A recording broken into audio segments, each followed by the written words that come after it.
Chinese intelligence officer approached me on the night of the ribbon cutting ceremony, and he said, I'd like to show you something. And I thought, oh hell, you know, there were probably 800 or 900 people there, all the big wigs, any excuse to get together and have a big gala.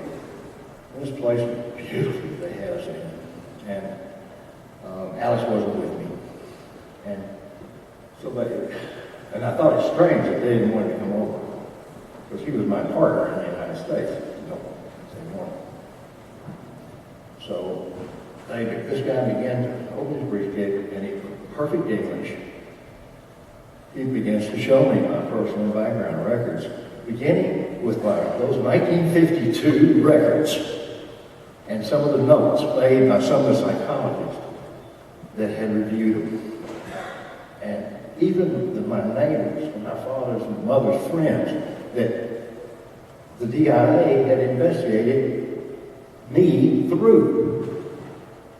These people, every one of them, were told I was going to be associated with some sensitive military information, and they just wanted to know what their opinion was of me as a child. Nobody knew.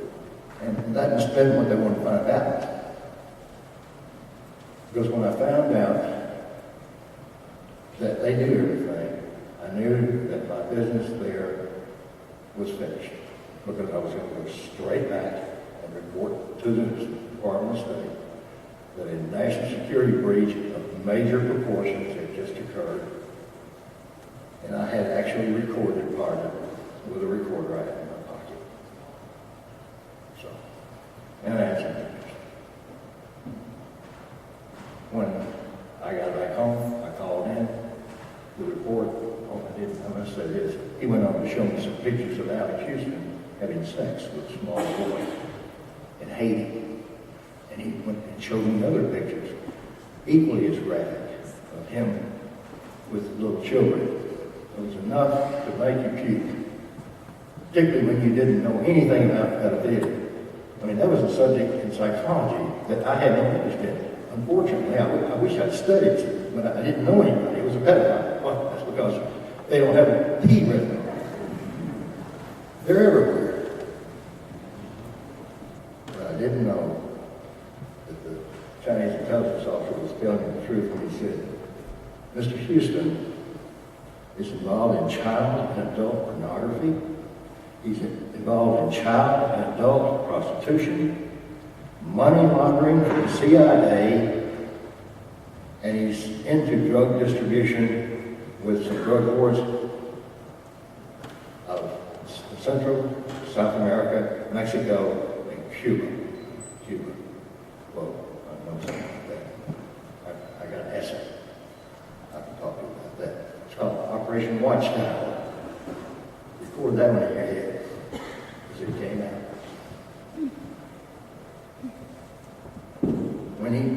When I turned all this information in, the guy called me back, somebody, and he gave me a number to call back, and I wouldn't do it. I went through their switchboard because I wanted to make damn sure I was reaching the right person. And this person was calling me from Pentagon. And I asked somebody about the name, and they said, yes, that really is this person's name. I said, well, they told me that nothing ever happened. Forget about it. Just do what the Chinese ask you to do and buy the guy out. Walk away from him.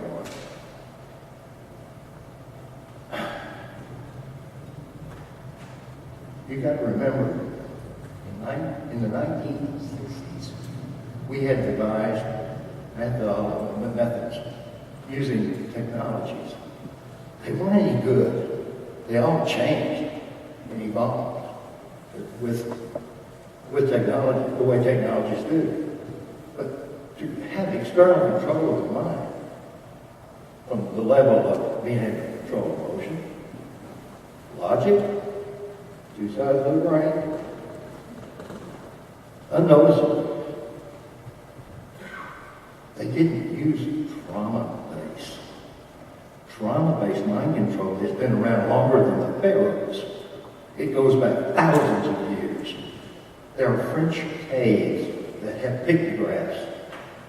And if got any of you Mormons in here get pissed off at me because I say that those things are way over 7,000 years old. Too bad. There's one in particular that completely outlines, step, exactly how to take external control of the mind using trauma. That's how long it's been around. It takes a complete psychopath to use trauma to control another person's mind, to persuade somebody to do something that might benefit them and certainly benefit you, might do it. Every person in this room lies every day. Every person in here, not one of you is not a, if one of you stands up and says, I don't lie, I haven't lied today, you just lied. I thought, well, I can't do this. You know, I just can't do this. You know, I'd seen her when she picked Alex at the airport up. And she looked like she was dressed kind of like a 60s prostitute or a 50s prostitute. Just disgusting. And I had friends, everybody knew me. That's how out of Houston County was my picture was plastered in the newspaper all the time in the business section. I worked for the Department of State, traveling tourism. My face was plastered all over everything. So he felt like that I would have been the best candidate for him getting into the capacity rooms with the Chinese. It was his idea, and I did it. And then I found that out about him. I came back, and I couldn't walk away from what I knew. So I went to a place of mind control programming, military base, just outside of Nashville. And it was one that I had worked there. I'd seen stuff done, not bad stuff. You know, I never saw anybody being tortured. Ever. I never saw high voltage being used. Not one time. Drugs, hypnosis, yes, tons of it. Not torture. And I see Dick Cheney sitting up there saying, we got Guantanamo so we can torture these people, get their secrets. You don't get secrets torturing anybody. You are putting information in their heads. You're not taking it out.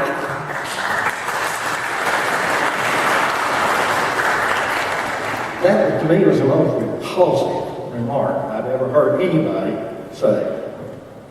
I thought, how can you do this? You don't have a heart. I was right.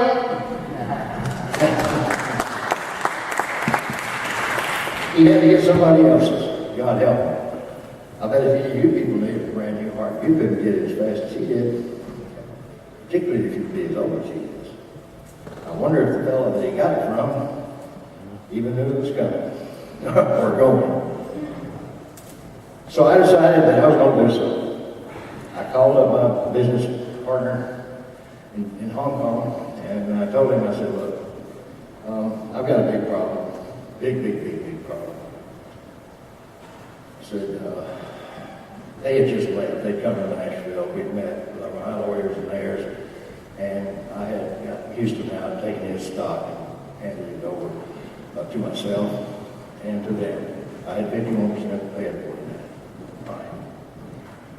Okay, moving forward. I said, I'm going to have to do something. So I went to military base just northwest of Nashville, right on the Kentucky line, 101st Airborne. And I talked to a couple of guys that met me off base. I didn't like them, I just knew that they knew what was going on. And I told them that I had run into this. And I was told that this woman and a child was being maintained under trauma-based mind control for prostitution and child pornography. And it went all the way to the White House. I said, I don't like George Bush, but I don't dislike him that much. They said, whatever you've heard, you can believe it. I said, well, if I believe it, I'm going to do something about it. They said, you are committing suicide. I said, I don't really live here anyway.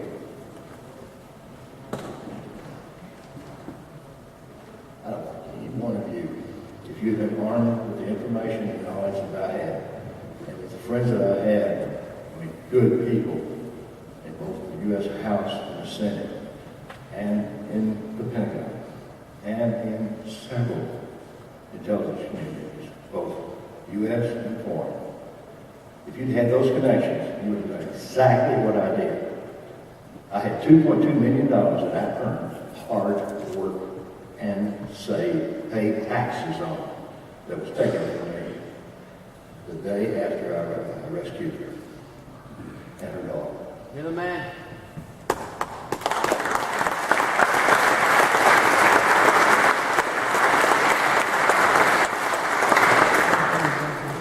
I realized right then that material items didn't mean crap. I had an airplane, I had a car, I had every kind of toy you can imagine. And believe me, that's all I had left. And I had some money buried out in the backyard just for running the islands and gambling or something. So I dug up the backyard, sold everything I had, and I convinced everybody. Now these are the people that trained me. I convinced them that I was stark, raving mad. It worked. I knew anybody that would cover up for that kind of crime would buy it. They bought it. So I took Kathy and her daughter to the outback of Africa. It felt like, but it was actually the inside of Anchorage. Well, Marcel was outside of it. Oh my God, I ran for president, chief from Marcel. Anyway, I found out that the only thing I knew to do was what I had observed. And we were extracting information out of the spots that were captured. They were industrial spies, for the most part, I think. Some were political spies. I didn't see that much on them. But we were just getting information out of them. And we did it to torture. So I thought, okay, I've got to find somebody to help me. It's like sitting in the cockpit of a 747 many, many times watching pilots fly. Maybe you got a private pilot's license, which I had. Maybe you got a multi-engine rating like I had. But it's different when you're sitting in a 747, and that's what it felt like to me. I couldn't do it.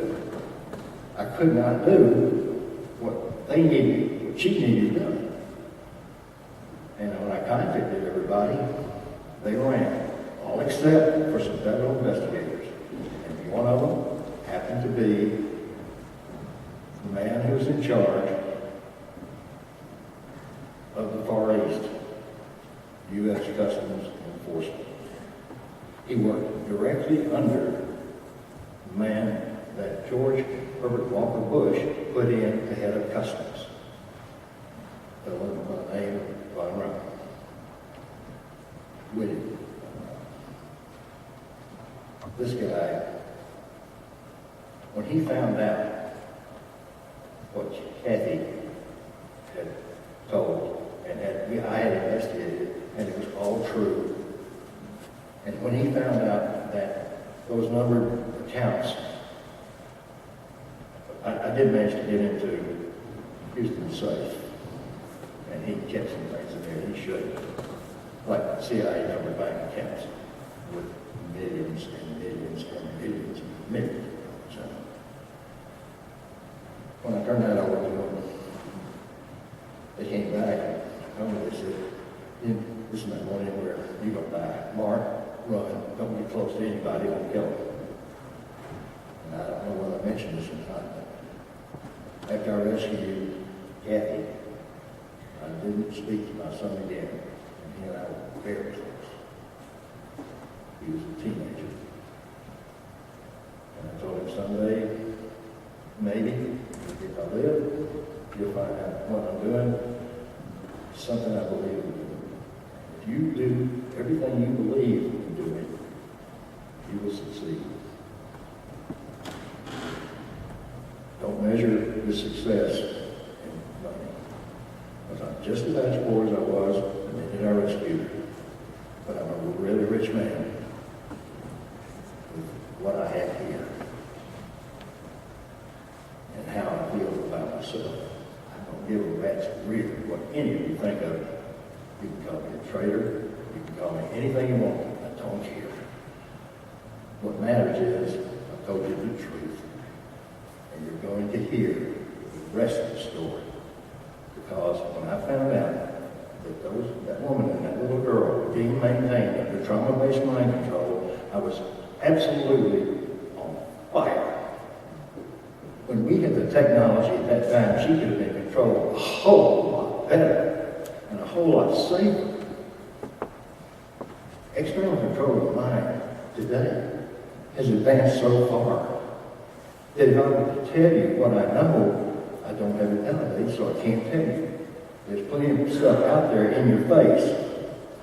Look it up. Look up from the U.S. Patents Institute. Now, that kind of fell off the radar when Bush Jr. got it.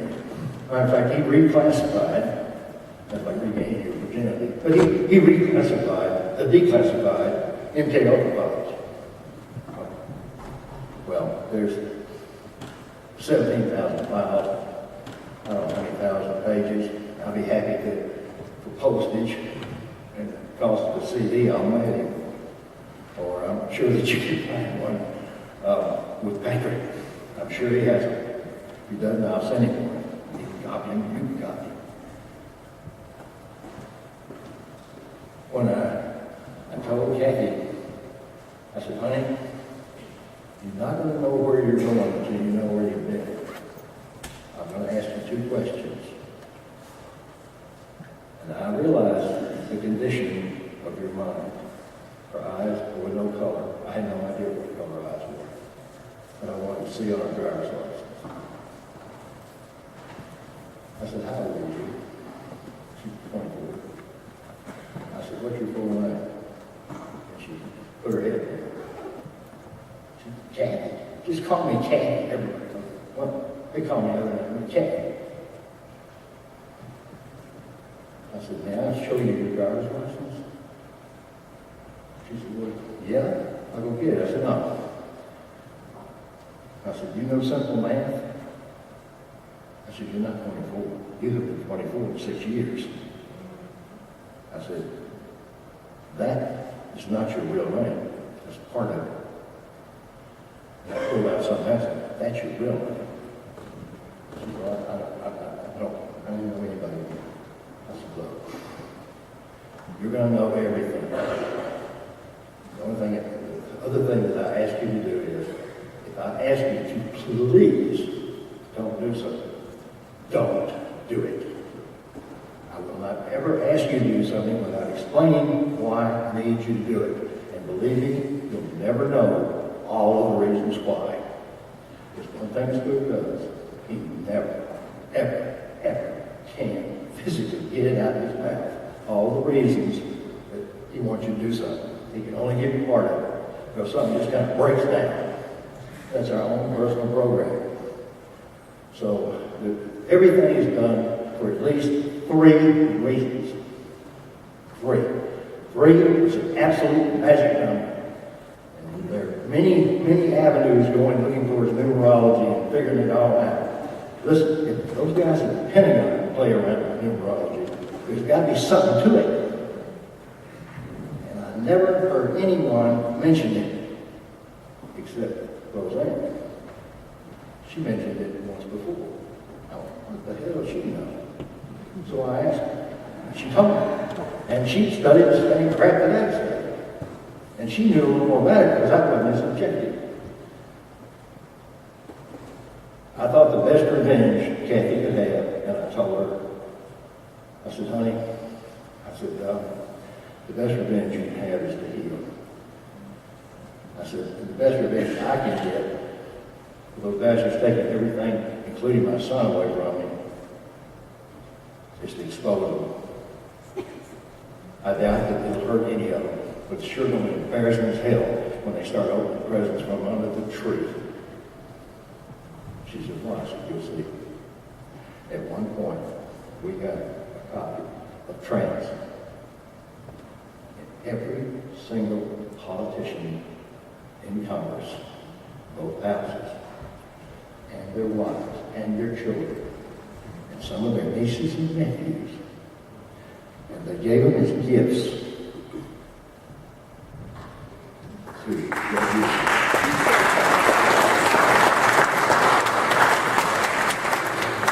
When the judge invoked the National Security Act on our case and said we can't adjudicate the city road because laws do not apply in cases of national security.